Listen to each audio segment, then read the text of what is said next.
আজ তোমাদের সাথে শেয়ার করব সম্পূর্ণ নিরামিষ ভেজ বিরিয়ানি রেসিপি। এই বিরিয়ানিটাকে আমরা ভেজ বিরিয়ানি বা মাশরুম বিরিয়ানিও বলতে পারি, যেহেতু এটা মাশরুম দিয়ে তৈরি হবে।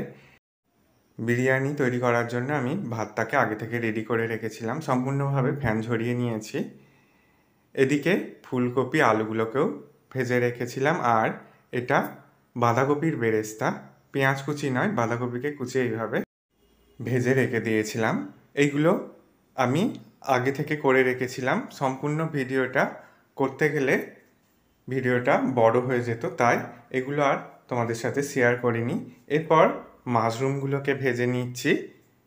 মাশরুমগুলো ভাজা হয়ে যাওয়ার পর ওই তেলের মধ্যেই শুকনো লঙ্কার ফোড়ন দিয়ে দিলাম, আর দিয়ে দিচ্ছি গোটা জিরে।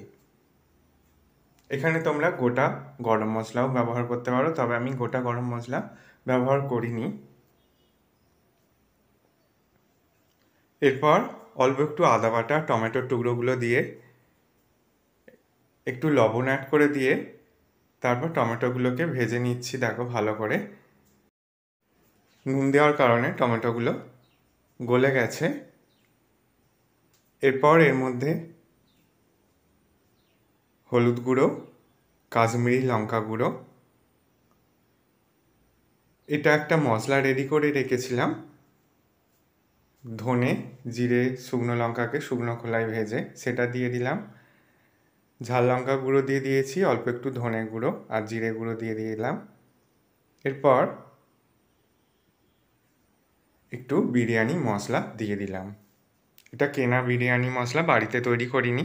এটা দিয়েই আমি আজ বিরিয়ানিটা তৈরি করব।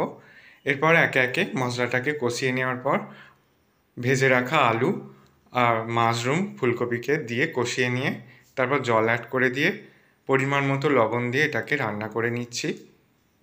5 থেকে 6 মিনিট রান্না করে নিয়ে গ্যাসের ফ্লেম অফ করে দিচ্ছি।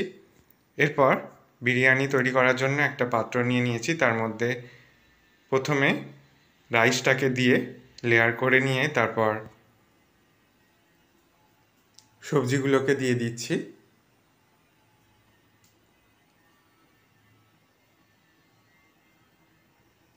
তারপর একটু জুস দিয়ে তারপর বাঁধাকপির যে বেরেস্তা রেডি করে রেখেছিলাম সেটা দিয়ে দিলাম। এরপর কেনা বিরিয়ানি মশলা দিয়ে দিচ্ছি।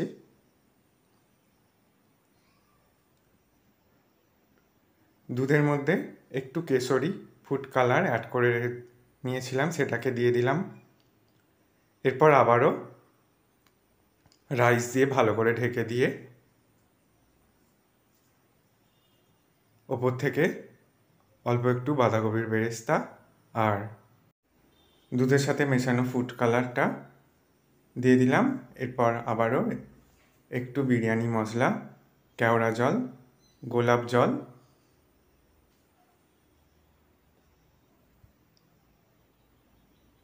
অল্প একটু গোলাপের পাপড়ি, খুবই সামান্য একটু মিঠা আতর, ওপর থেকে আবারও একটু বিরিয়ানি মশলা দিয়ে এটাকে 20 মিনিট মতো দমে বসিয়ে দিয়েছি। তবে দমে বসানোর সময় অবশ্যই একটা চাটু দিয়ে তবেই দমে বসাবে, ডিরেক্ট আগুনের মধ্যে নয়।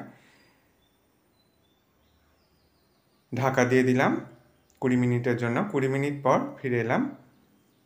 সম্পূর্ণভাবে বিরিয়ানিটা হয়ে গেছে। এবার ওপর থেকে আমি ঘি ছড়িয়ে দেব।